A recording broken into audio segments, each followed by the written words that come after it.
Hello दोस्तों, नमस्कार। Santoshi IAS में आप सभी का स्वागत है। ये हमारा तीसरा लेक्चर है आपका लक्ष्मीकांत का। इससे पहले हमने 2 लेक्चर ले लिए हैं, जाकर वहाँ पर देख लीजिए। जो ये तीसरा लेक्चर है, ये लेक्चर आप कह सकते हैं पूरे पॉलिटी का सबसे टफेस्ट चैप्टर है। इसको सुप्रीम कोर्ट को भी लगभग 25 साल लग गए थे इस basic structure of the constitution को समझाने में। ठीक है, इतने जजमेंट, इतने बेंच आए कि ठीक है, तो थोड़ा सा टिपिकल कह सकते हैं। मैं आपको प्रयास करूंगा लगभग 30-40 मिनट में इसको थोड़ा सा एक समरी वे में समझा सकूं। और ये सब पूरे आपके फैक्ट जो भी कुछ लिखे गए हैं, ये आपके लक्ष्मीकांत बुक से ही पूरे हैं। ठीक है, कुछ हम अलग से लिखे नहीं हैं, किसी दूसरे बुक से नहीं है, सिर्फ लक्ष्मीकांत से ही है। ठीक है, तो चलते हैं हम एक बार हम अपने लैंग्वेज में हिसाब से समझाते हैं। तो हो सकता है आपको, जो बच्चे नए होंगे, हो सकता है उनको समझ में आ जाए। तो चलते हैं, बिना किसी देरी के शुरू करते हैं। अब देखिए यहाँ पर क्या लिखा गया है, संविधान की मूल संरचना। यही इम्पोर्टेंट है, संविधान की मूल संरचना की यहाँ बात हो रही है। Basic structure of constitution. देखिए इसका ये कहाँ से आया, पहले ये देखिए। जैसे आपका कॉन्स्टिट्यूशन जब बन गया, तो जैसे मान लीजिए आप अपना घर तैयार कर लिए। ठीक है, 1 फ्लोर 2 फ्लोर कितना भी फ्लोर आप तैयार कर लिए।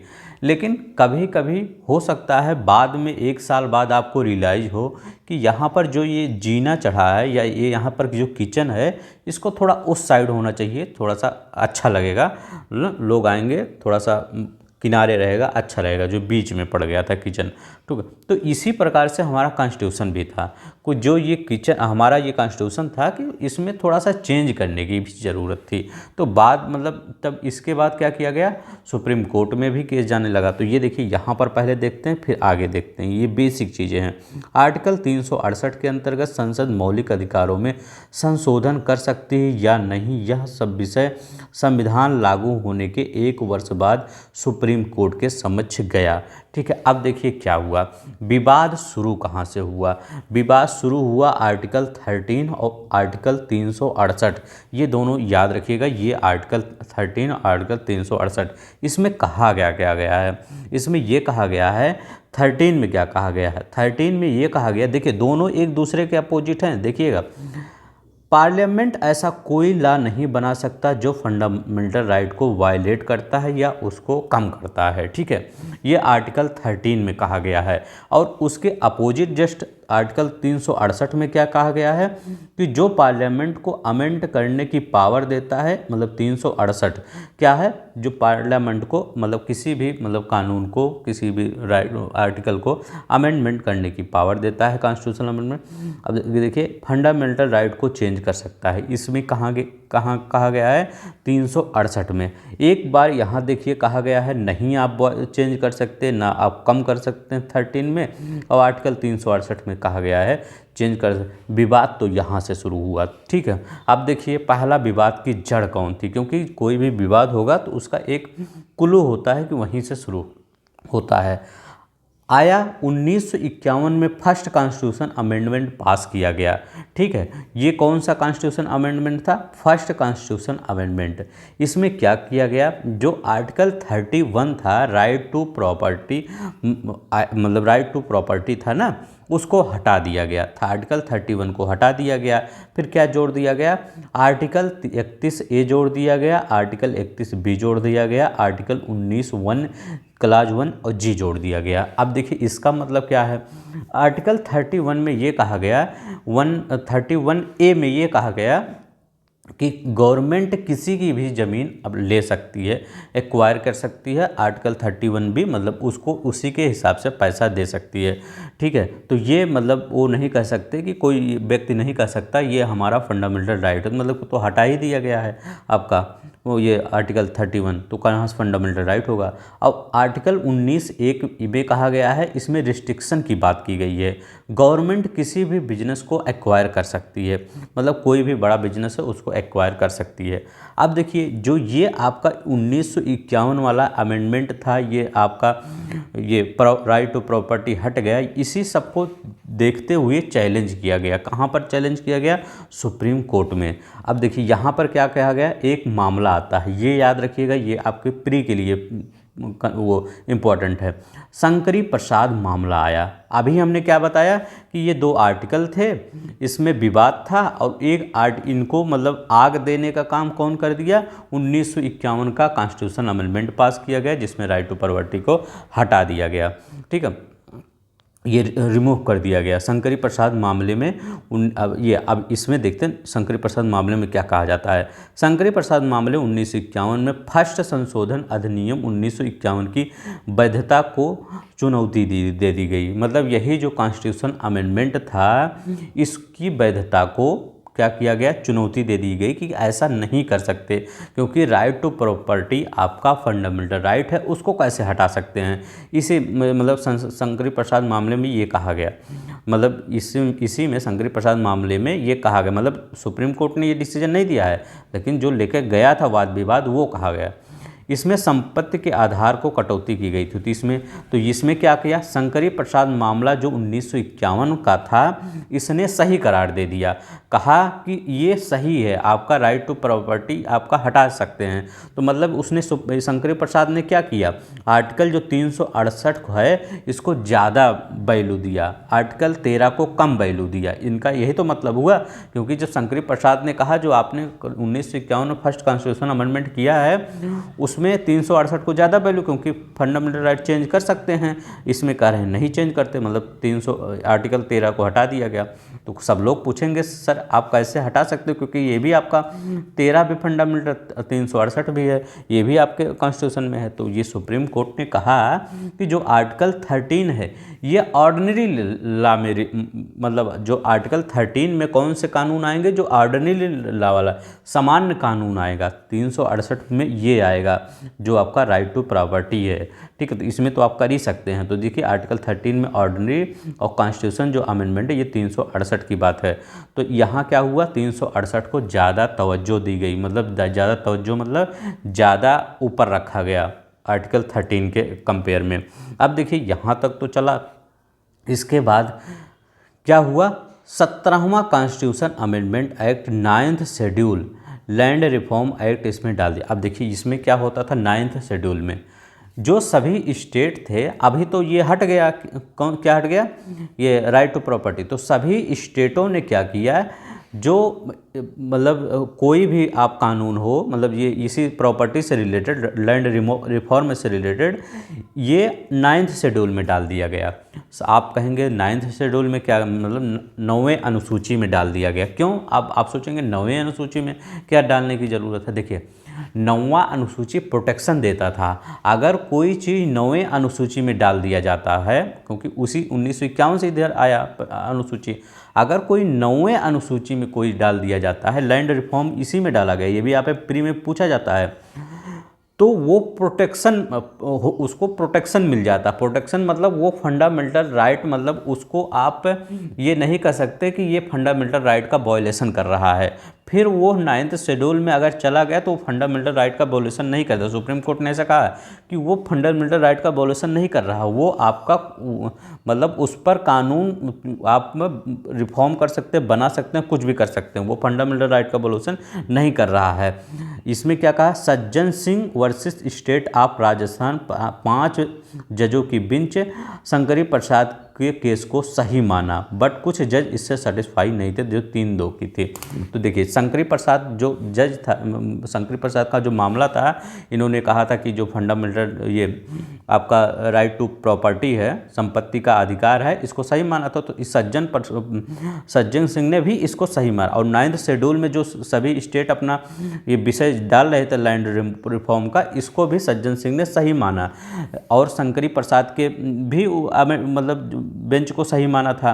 लेकिन इसमें 2 जज ऐसे थे जो सेटिस्फाई नहीं थे, ठीक है, जो 9th शेड्यूल वाला सिस्टम था और 17 कॉन्स्टिट्यूशन अमेंडमेंट था, ठीक है। तो ये क्या हुआ, फिर इसको आगे ले गया। ये 5 बेंच की, मतलब Sajjan Singh versus state of Rajasthan 5 जज की बेंच थी, इसको लेकर कहाँ गया, 11 जज की, मतलब अब तो कम तो जा नहीं सकते, 11 जज के बेंच में गया। ठीक है, अब देखिए यहाँ से आपको, पहले वहाँ तक तो आपको हिस्ट्री थोड़ी थी, अब यहाँ से ज़्यादा इम्पोर्टेंट है। अब पूछेंगे ये सब क्या है, ये सब अभी हम बाद में पढ़ेंगे। ठीक है, ये बेसिक स्ट्रक्चर, अभी जैसे आप हमेशा पढ़ते हैं कि सुप्रीम कोर्ट फंडामेंटल राइट को चेंज कर सकती है, उसको हटा सकती है, ये कर सकती है, वो कर सकती है, लेकिन उसके बेसिक स्ट्रक्चर को नहीं चेंज कर सकती। तो आपको पता होना चाहिए कि बेसिक स्ट्रक्चर में कौन कौन सी चीज़ें आती हैं। तो ये जो 20 तक आपके लिखे गए हैं, 1 से 20 तक, यही आपके बेसिक स्ट्रक्चर में आते हैं। ठीक है, तो ये आपको याद होना चाहिए। अभी मैं इसको बाद में बताऊंगा। ठीक है, पहले यहाँ पर देखते हैं। अब देखिए, गोलकनाथ मामले 1967 की बात होती है। इसमें क्या किया गया, जो 17वें संशोधन अधिनियम 1964 की संवैधानिक वैधता को चुनौती इसमें दे दी गई थी, क्योंकि सभी लोग क्या कर रहे थे, 9 शेड्यूल में सब चीज़ डाल दे रहे थे ताकि वो फंडामेंटल राइट वायलेशन से बच सके, ये कहा गया था इसमें, मतलब इसी 17वां जो संशोधन था। अब देखिए इसमें क्या कहा गया, गोलकनाथ मामले में इसने शंकरी प्रसाद और सज्जन सिंह के केस को खारिज कर दिया और आर्टिकल 13 को ज़्यादा महत्व दिया। यहाँ पर क्या हो रहा था, चाहे आपका सज्जन सिंह का केस हो, चाहे शंकरी प्रसाद का केस हो 1951 में, ये सब क्या कर रहे थे, आर्टिकल 368 को ज़्यादा तवज्जो दे रहे थे, ज़्यादा महत्व दे रहे थे। लेकिन यहाँ पर क्या हुआ, गोलकनाथ मामले में इन्होंने आर्टिकल 13 को ज़्यादा महत्व दिया। अब देखिए इसमें क्या कहा गया था, कि इसमें कहा गया कि संसद ना तो मौलिक अधिकारों में कटौती कर सकती है, ना ही वापस ले सकती है। ये किस मामले में कहा गया, गोलकनाथ मामला 1967 में कहा गया। संसद ना तो मौलिक अधिकार में कटौती कर सकती है, ना ही ले सकती है, ये कहा गया। अब देखिए इसी में कहा गया, अब देखिए यहाँ पर एक चीज़ और देखिए। ठीक है, यहाँ पर क्या हुआ, गोलकनाथ मामला 1967 में सुप्रीम कोर्ट की व्यवस्था की प्रतिक्रिया को, अब देखिए यहाँ पर क्या हुआ, विवाद बढ़ गया। चाहे गोलकनाथ का भी ये हो, शंकरी प्रसाद का, और वहाँ पर ये सज्जन सिंह का, मतलब ये सब 368 के मतलब ज़्यादा तवज्जो दे रहे हैं, और इधर क्या गोलकनाथ ने 13 को तवज्जो दिया। तो क्या हुआ, ये मतलब कॉन्फ्लिक्ट हो गया। तो इसमें क्या आया, संसद में 24वां संशोधन द्वारा 1971 अधिनियमित किया गया, और पार्लियामेंट लाया भी ऐसे क्यों, मतलब 24वां संशोधन लाया क्यों 1971। ठीक है, बहुत इंपॉर्टेंट है 24वां संशोधन 1971। अगर आपसे पूछा जाए तो लाया क्यों, जानते हैं इसके पीछे मेन रीज़न क्या था, क्योंकि जो गोलकनाथ मामला था इसने पार्लियामेंट की पावर को रिड्यूस कर दिया था। कैसे रिड्यूस कर दिया था, इसमें कहा गया था कि इसमें कि संसद ना तो मौलिक अधिकारों को कटौती कर सकती है, ना ही वापस ले सकती है। इसीलिए पार्लियामेंट अब क्या कर सकती थी, उसने 24वां संशोधन 1971 पारित किया। इसमें क्या कहा गया, इस अधिनियम में अनुच्छेद 13 और 368 में संशोधन कर दिया गया, मतलब कुछ क्लॉज जोड़े गए। अब देखिए यहाँ पर देखते हैं 24वां संशोधन क्या कहता है। अनुच्छेद 368 के अंतर्गत संसद मौलिक अधिकारों को सीमित करने तथा मौलिक अधिकारों को वापस लेने की शक्ति है, और ऐसा अधिनियमित आर्टिकल 13 के अंतर्गत कानून नहीं माना जाएगा। अब देखिए नेता लोग बहुत थोड़ा चालाक होते हैं, जब इनको पता चला कि हमारी शक्तियाँ कम कर दी गई हैं यहाँ गोलकनाथ मामले से, तो इन्होंने 24वां संशोधन 1971 ला दिया और आर्टिकल 13 से बाहर ही कर दिया। ठीक है, कि मतलब ये ऐसा नहीं होगा, क्योंकि आर्टिकल 13 में हमेशा कहा क्या जाता है, देखिए आर्टिकल 13 में कहा क्या जाता है, पार्लियामेंट ऐसा कोई लॉ नहीं बना सकती जो फंडामेंटल राइट का वायलेट करे, आर्टिकल 13 ये कहता है। और यहाँ पर क्या कहा गया है कि आर्टिकल 13 के अंतर्गत आना ही नहीं है, मतलब उसके अंदर ही, उसको बाहर ही कर दिया गया, जो ये सब चेंज करेंगे आर्टिकल 368 के अंतर्गत। ठीक है, मतलब ये, ठीक है, तो देखिए मतलब ये कहना चाह रहे हैं कि अगर कार्यपालिका, ये एक मुहावरा नहीं, आप डार डार तो वो पात पात, ठीक है, वैसे ही यहाँ चल रहा था। ठीक है, कितना कॉन्फ्लिक्ट चल रहा था। देखिए आर्टिकल 368 क्या है, कॉन्स्टिट्यूशनल अमेंडमेंट है, और आर्टिकल 13 ये इसमें कवर नहीं करेंगे। तो यही जो यहाँ लिखा गया है, इससे शॉर्टकट में लिख दिया हूँ, ताकि आप कभी भी इसको मतलब लिख सकते हैं, देख सकते हैं, ताकि वहाँ पर मेंस में लिख दें। ठीक है, ये पूरा मेंस के लिए मैं पढ़ा रहा हूँ, ये प्री के लिए आप यहाँ से मतलब ये देख लीजिएगा। गोलकनाथ मामला 1967 में आया, आपका ये हाँ 1967 में, शंकरी प्रसाद 1951 में, ये सब पूछता है आपका, ठीक है। 24वां संशोधन 1971 में आया, तो इसी में से आपका प्री भी बन जाता है, ठीक है। ये मत सोचिएगा सर इतना टफ कहाँ से है, ये मेंस के लिए है, ठीक है, बच्चों के मेंस के लिए ये पार्ट चल रहा है। अब देखिए यहाँ पर क्या है, सबसे इम्पोर्टेंट है केशवानंद भारती 1973 मामला, डॉक्ट्रिन ऑफ बेसिक स्ट्रक्चर, ठीक है, इसने बेसिक स्ट्रक्चर दिया। अब देखिए, अब हम जो ऊपर पढ़े हैं उसको देखेंगे, फिर यहाँ पर देखेंगे बेसिक स्ट्रक्चर। देखिए बेसिक स्ट्रक्चर यही है। अब आपसे अगर कोई पूछे कि ये बेसिक स्ट्रक्चर होता क्या है, जिसको वो हमारे ये सुप्रीम कोर्ट ने कहा है, इसको आप कुछ भी नहीं कर सकते, इसकी छेड़खानी नहीं कर सकते, तो यही होता है बेसिक स्ट्रक्चर। देखिए सुप्रीमेसी ऑफ कॉन्स्टिट्यूशन, संविधान की सर्वोच्चता जो होती है वो बेसिक स्ट्रक्चर में आता है। भारतीय राजनीति की सार्वभौम, सॉवरेन डेमोक्रेटिक रिपब्लिक, ये सब लोकतांत्रिक गणतंत्रात्मक प्रकृति, नेचर ऑफ इंडियन पॉलिटी, ये सब मतलब आपके बेसिक स्ट्रक्चर में आते हैं। धर्मनिरपेक्ष प्रकृति, विधायिका, कार्यपालिका और न्यायपालिका के बीच शक्ति का विभाजन, separation power between legislative and executive power, संघीय स्वरूप, फेडरल स्ट्रक्चर ऑफ कॉन्स्टिट्यूशन, राष्ट्र की एकता और अखंडता, unity of integrity end of nation, कल्याणकारी राज्य, वेलफेयर स्टेट, न्यायिक समीक्षा, जुडिशियल रिव्यू, ये सब क्या है बेसिक स्ट्रक्चर है। इसको आप चेंज नहीं कर सकते किसी भी कीमत पर, ठीक है। सुप्रीम कोर्ट ने इतना कहा है, मतलब ये 20 है, जैसे G20 देश में 20 देश आते हैं, कई बाहर चले जाते हैं, कई अंदर। सुप्रीम कोर्ट ने ये भी कहा कि इसमें कई और इंक्लूड हो सकते हैं फ्यूचर में, ठीक है। ये नहीं कि यही 20 ही आपके जो दिए हैं यही हैं, ये ऐसा नहीं है। इसमें 20 में 25 हो सकते हैं, 30 हो सकते हैं, या कोई घटा भी सकते हैं, ठीक है। तो मतलब घटा नहीं सकते क्योंकि ये तो यही बेसिक स्ट्रक्चर है, लेकिन इसमें इंक्लूड कर सकते हैं। व्यक्तिगत स्वतंत्रता की गरिमा, freedom of dignity of the individual, संसदीय प्रणाली, पार्लियामेंट्री सिस्टम, ये भी आपके बेसिक स्ट्रक्चर का ही पार्ट है। आज आपको पता चल रहा होगा कि बेसिक स्ट्रक्चर लोग बोलते थे कि केशवानंद भारती ने कहा कि आप फंडामेंटल राइट को चेंज कर सकते हैं, लेकिन बेसिक स्ट्रक्चर को नहीं टच करेंगे। तो यही है बेसिक स्ट्रक्चर, जो संसदीय प्रणाली है, कैसे हमारे यहाँ लोकसभा, राज्यसभा, इसके बाद संसद में राष्ट्रपति भी आते हैं, तो ये सब बेसिक स्ट्रक्चर के भाग होते हैं।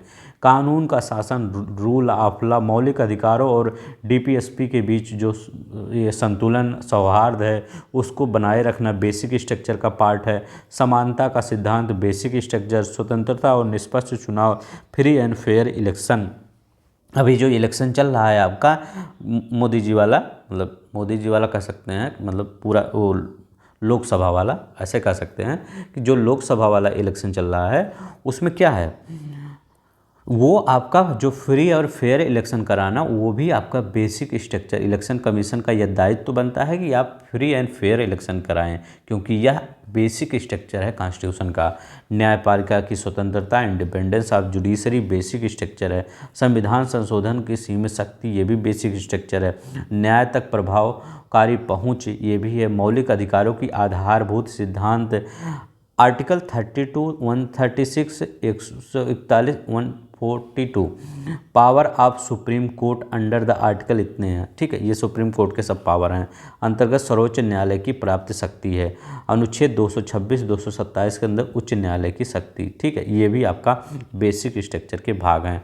तो अभी देखिए, अभी हम क्या आपका केशवानंद भारती पढ़ने से पहले क्या हम बता दिए, बेसिक स्ट्रक्चर बता दिए कि आपके मतलब कॉन्स्टिट्यूशन में बेसिक स्ट्रक्चर कौन कौन है। तो एक बार देख लीजिएगा, क्योंकि अगर कई जैसे कुछ बेसिक स्ट्रक्चर के बारे में लिखने का है, आप डिस्क्रिप्टिव में लिखने का आएगा, तो वहाँ पर क्या करेंगे, 3-4 चीज़ें लिख देंगे कि जुडिशियल रिव्यू, ये आपका बेसिक स्ट्रक्चर, इसको चेंज नहीं किया जा सकता, तो आपको वो ज़्यादा मार्क्स देंगे, क्योंकि हाँ इनको पता है कि बेसिक स्ट्रक्चर क्या है, ठीक है। ऐसे सब लिखना है वहाँ पर। अब देखिए यहाँ पर केशवानंद भारती मामले में आप अब इसका बेसिक स्ट्रक्चर हम बता दिए, अब ज़्यादा समझ में आएगा आपको।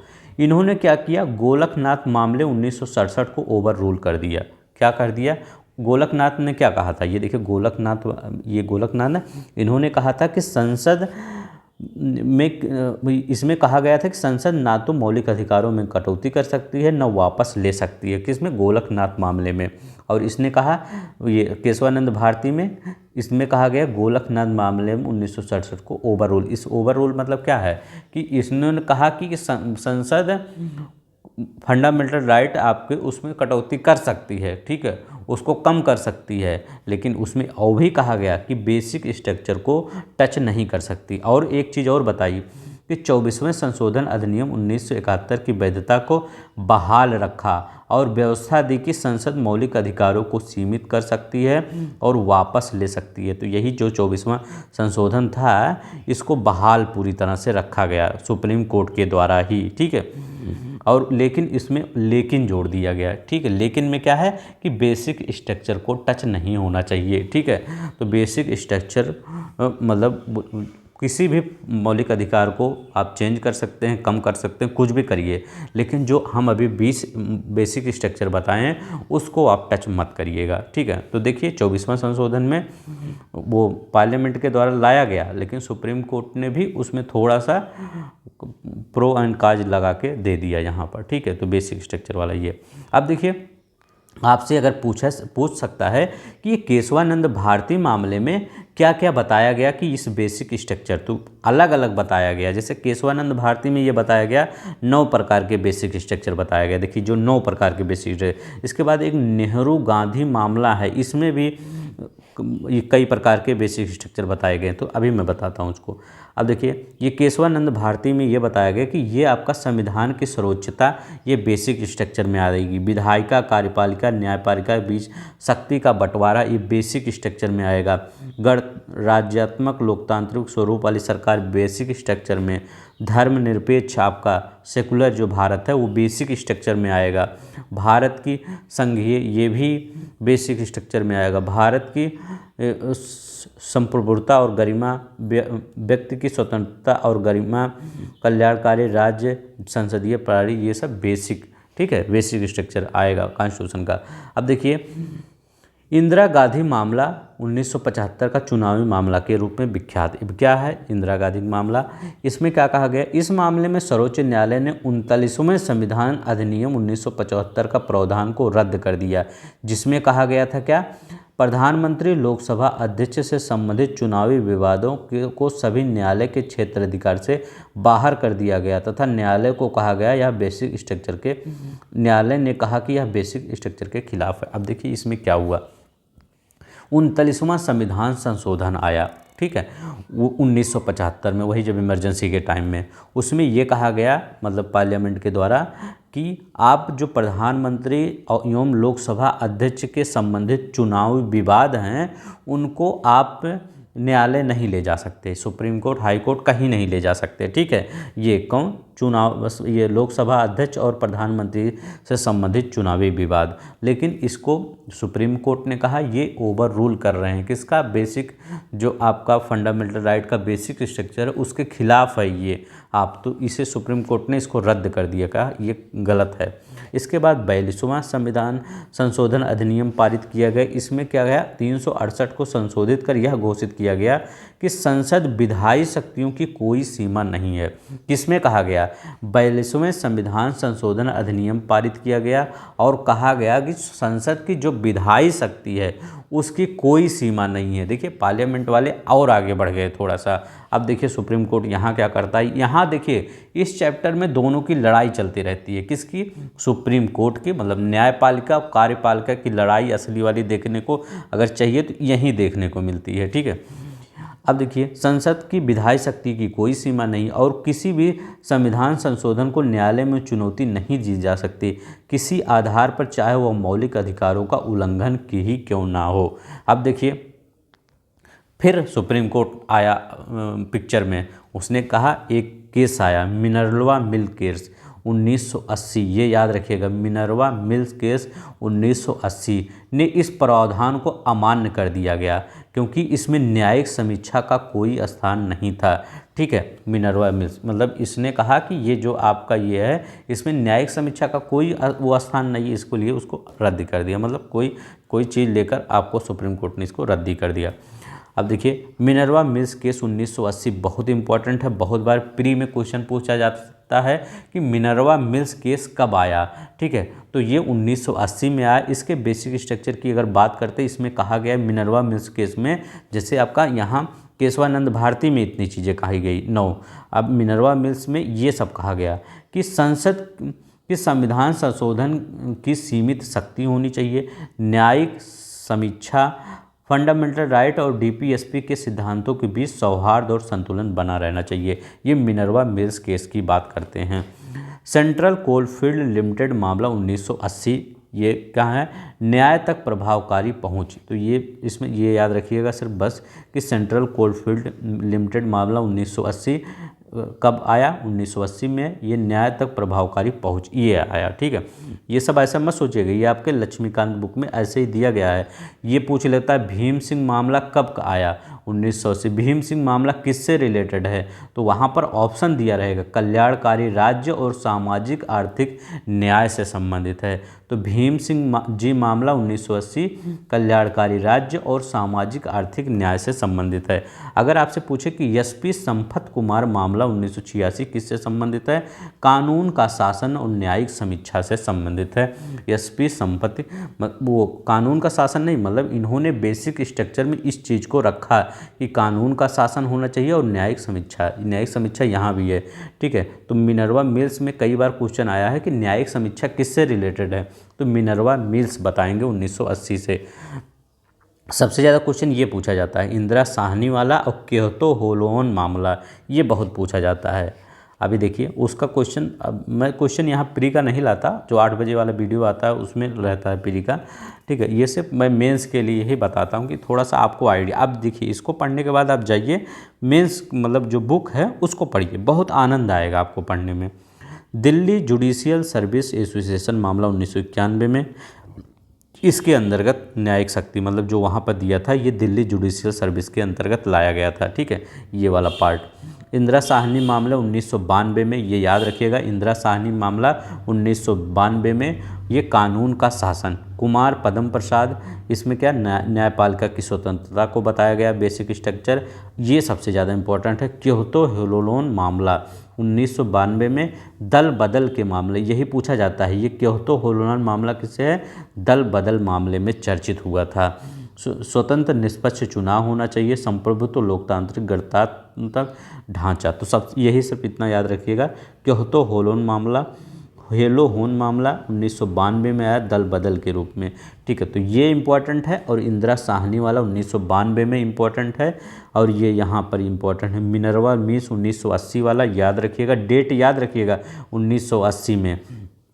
और इंदिरा नेहरू गांधी मामला 1975, ये भी इम्पोर्टेंट है, जिसमें ये कहा गया था कि जो चुनाव है प्रधानमंत्री लोकसभा अध्यक्ष को, उसको न्याय क्षेत्र से बाहर रख दिया जाए। ये भी इम्पोर्टेंट है।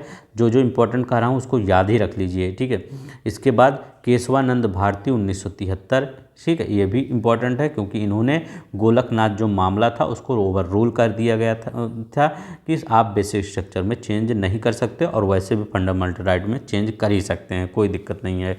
अब देखिए यहाँ पर और क्या इम्पोर्टेंट है, गोलकनाथ मामला 1967 याद रखिएगा, बहुत इंपॉर्टेंट है 1967।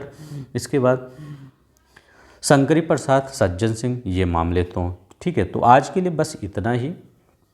ठीक है, तो अगर आपको देखिए ये थोड़ा सा आपको लगेगा कि हाँ थोड़ा सा, देखिए आज का चैप्टर टफ था ही। अगर मैं हो सकता मैं प्रयास किया हूँ थोड़ा सा सही समझाने का, मतलब अपने ही वे में समझाने का, लेकिन क्या एक बार आप बुक ज़रूर पढ़िएगा, आपको पूरा समझ में आ जाएगा। ठीक है, अब मतलब ऐसे ही एक एक चैप्टर हम ख़त्म कर देंगे लक्ष्मीकांत का। तो आप सपोर्ट करिए, लाइक करिए, शेयर करिए। धन्यवाद, नमस्कार, जय हिंद, जय भारत।